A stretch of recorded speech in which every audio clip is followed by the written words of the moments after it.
Hey guys, the truck's back in the shop. Let's take a look at those tie rod ends. The easiest way to check your tie rod ends is to jack one wheel up. Leave the other wheel on the ground and then grab the tire, one hand on the back side, one hand on the front side, and try and turn the tire. If there's any movement in the tire, there's probably some slop in your steering as the other tire's on the ground and there shouldn't be any movement from side to side.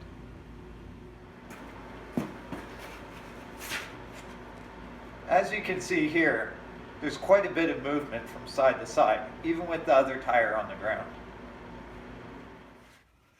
It's hard to capture it on camera, but you can see that the far ball joint, the one with the orange paint on it, has quite a bit of movement where it enters the steering arm. Let's get the wheel off and take a closer look.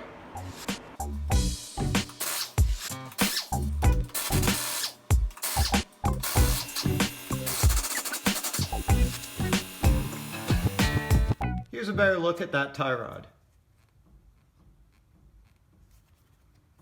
See the left-hand side one moving? The right one doesn't do that. But the left one, there's movement in there. Let's go check out the other side. Now this tie rod end, it seems to be all right. It's nice and tight. But the tie rod end at the end of the drag link, which attaches to the pitman arm, way too much play in it. Now this is a high steer system from Trail Gear, and it utilizes an IFS, an independent front suspension steering box that came on 86 through 89 trucks, and then it goes and converts it to crossover steering. This truck was originally made from the factory with push-pull steering. I'll show you an example of that on my friend's BJ42. As an example of push-pull steering, let's take a look at my friend's BJ42. You can see here, this is the steering box on his 83 BJ42, and instead of the pitman arm going from side to side, it actually goes forward and back. And you can see that when it moves forward and back, it actually articulates this arm. And on the pickup, that goes to the axle. On the BJ42, it's a little bit different, but it's the same concept. This is the same box that used to be on the truck. Before you start taking anything apart, best thing to do is grab a tape measure. Measure these two links, the tie rod and the drag link. And either take a picture, write them down, doesn't really matter, but you want to get them relatively close so that when you go to do alignment and center your steering wheel later on, you get close. Next thing you want to do is go and loosen off these two nuts. Sometimes it's easy enough that you can just come in here and turn it before you've taken anything apart. And sometimes you may need to hold the tie rod or the drag link. Now these don't have any flats machined into them, so you have to hold them with something. If there's flats, you can use a wrench. If not, I just use a pipe wrench. Pipe wrench will scratch it up, mark it up. It doesn't really bother me, but that's what you're going to have to do. Loosen off all of these nuts before you remove any of these.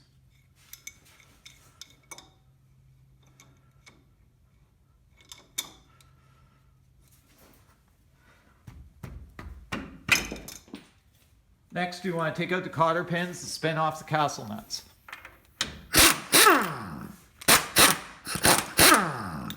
To help them come out, it usually helps to impact the steering arm, and they tend to pop out.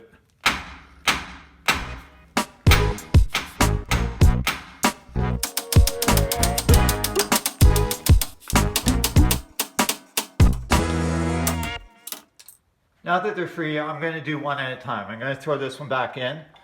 You don't have to do them one at a time, but if you do one at a time and then they go back into the hole, you know you're roughly in the right area. You measured them, so you can always fine tune them, but just to get a rough measurement, it's always good just do one at a time. When it comes to tie rod end replacements, there's a lot of options out there. Now, as I said, this is the Trail Gear high steer kit. So these tie rod ends originally came from Trail Gear. Trail Gear doesn't make tie rod ends, so I don't know where they sourced them from. When I went to look at getting some new ones up here in Canada, I think they were close to $70 a piece, like $68 a piece, and then shipping and things. So there's that option. Apparently All Pro makes a really, really good one, arguably the best one out there. Low Range Off-Road makes them. They're all over the place. Then you can go part store.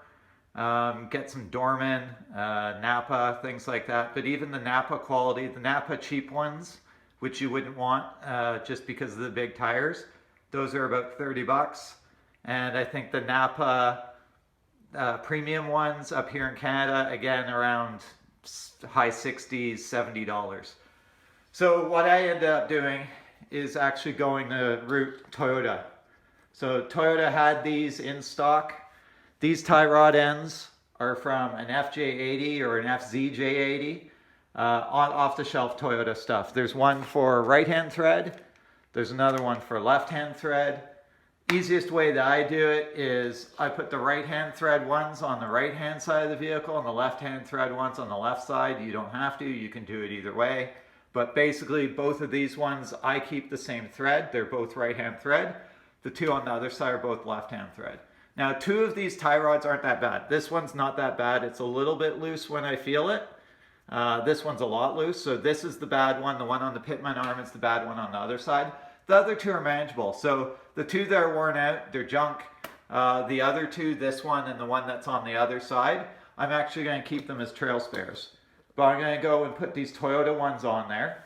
Toyota makes really great quality stuff. It's OEM. So I have no worries about these, but we'll see how long these Toyota ones last as opposed to the Trail Gear ones. The Trail Gear ones have only been on for a couple of years. When I put the high steer kit on the truck, I did it over 10 years ago, but then the truck wasn't used for about 10 years. So used it for 1 season there and 2 seasons here. So about 3 seasons of off-roading on these, and they're already gone.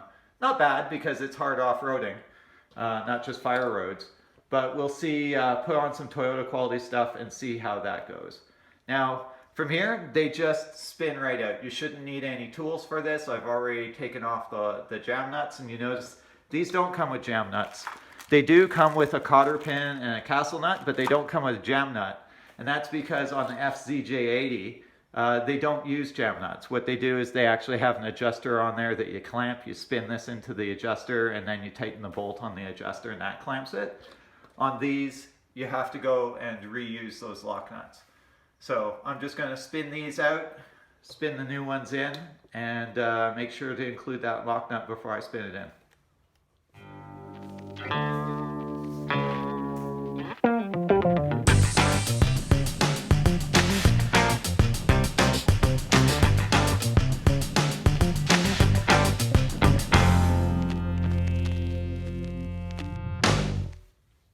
So let's compare the 2 tie rod ends just for fun.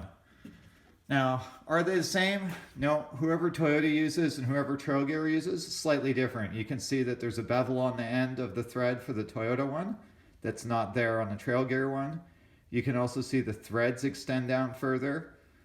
Toyota tends to, in their casting process, there's a little bit more of a chunk there, you can see. And if you look at them side by side, head on, there's definitely a bigger casting for the Trail Gear one than the Toyota one. So overall, they're the same. Are they the same strength? No clue. However, they're definitely not made by the same manufacturer. Whoever Toyota used originally doesn't do the ones for Trail Gear, and I'm not sure who supplies Trail Gear with these ones. Apply a bit of anti-seize and thread the tie rod back in.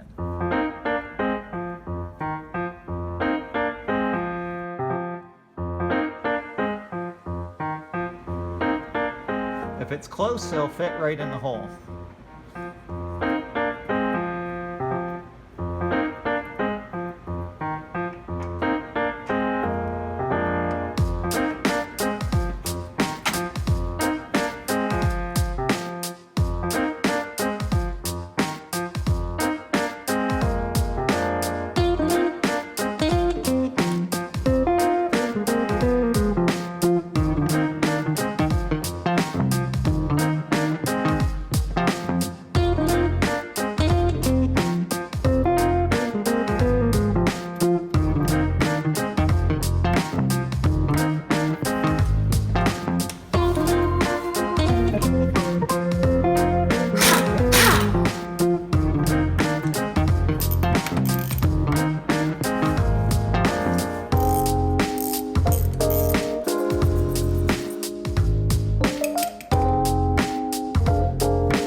Now that you have your tie rod ends installed, you have to make sure that your truck drives straight down the road. There's two things that will cause problems. One is if the drag link isn't right, your steering wheel won't be straight. And if your tie rod is not the right length, then you will have excessive toe in or toe out. So the drag link's on the top, the tie rod end is on the bottom. Let's go and adjust the tie rod first. To make this easier, I'm using this tool from TMR Customs. You don't need it, but it makes things a lot easier. If you don't have it, you just adjust from the front side of the rotor to the other front side of the rotor and from the back to the back. Obviously I have calipers on the back, so it makes it a little bit more difficult. This tool makes it super easy. What you're aiming for here is you take a measurement of the front and you compare it to the measurement on the rear, and you want a little bit of toe in. So that means that this measurement should be a little bit more than the front. I usually go for an 1/8. If you do an 1/8 of an inch, that means that the rear is actually a 1/16 out, and the front will be 1/16 in. So let's take a look at this. It looks like we're a little bit off. This one says 55 1/4, whereas this one says 55 1/2. So that's 1/4 of an inch, which means it's an 1/8 inch out at the back and an 1/8 inch in at the front.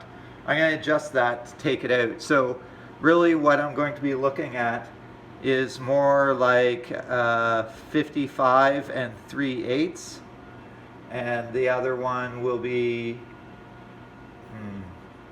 no. To get it where these are an 1/8 apart, what I really need to do is I need to bring the back in by a 1/16 and I need to move the front out by a 1/16.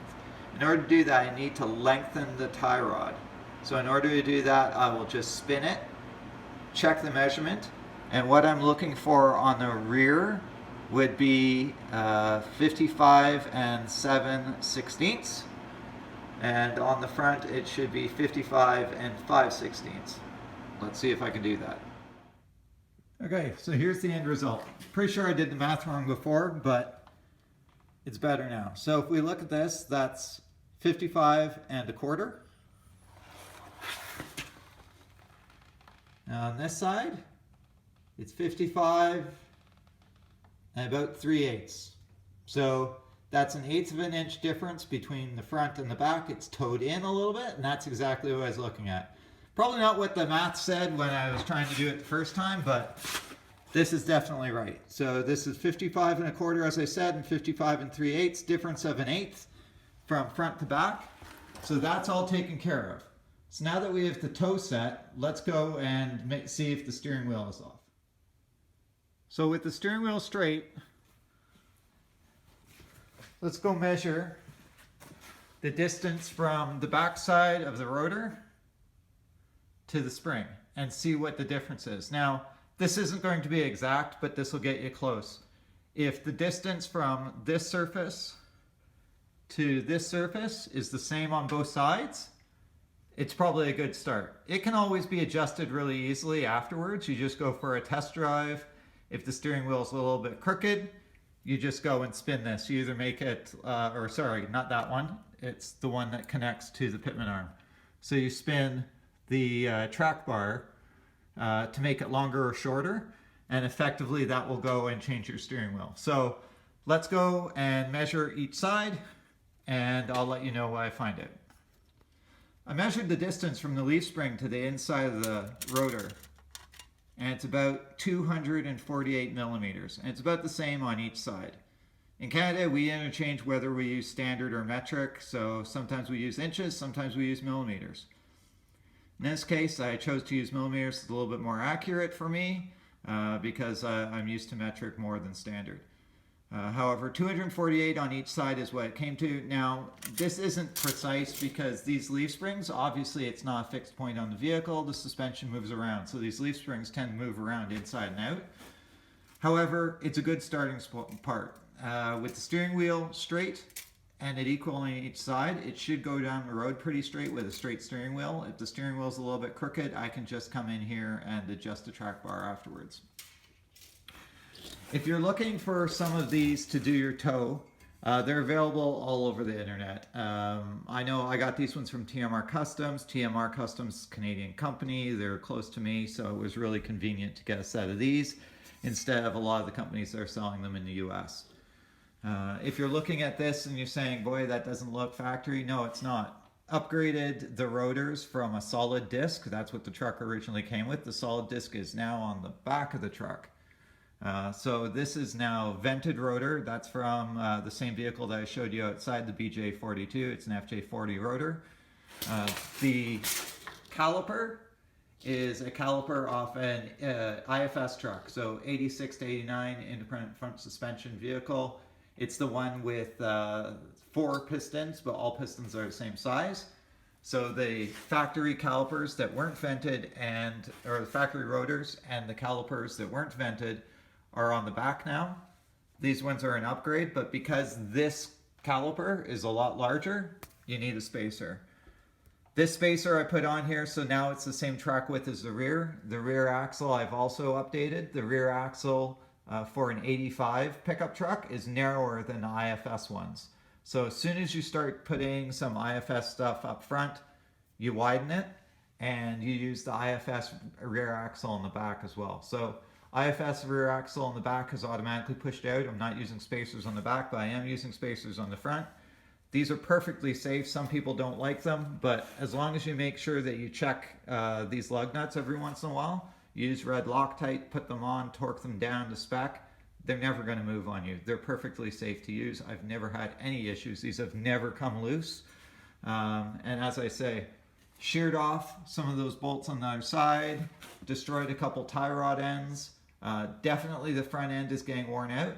These spacers are not moving anywhere. They're tight as the day that I put them on. So no concerns put with the spacers.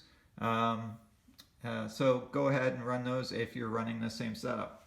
Anyways, that's all I have for today. Moving on to the next project's probably tires. I already mentioned that I'm going to be working on tires, and then a couple other maintenance activities that I need to do on the vehicle as well. So take it easy, subscribe to the channel for future updates. Bye.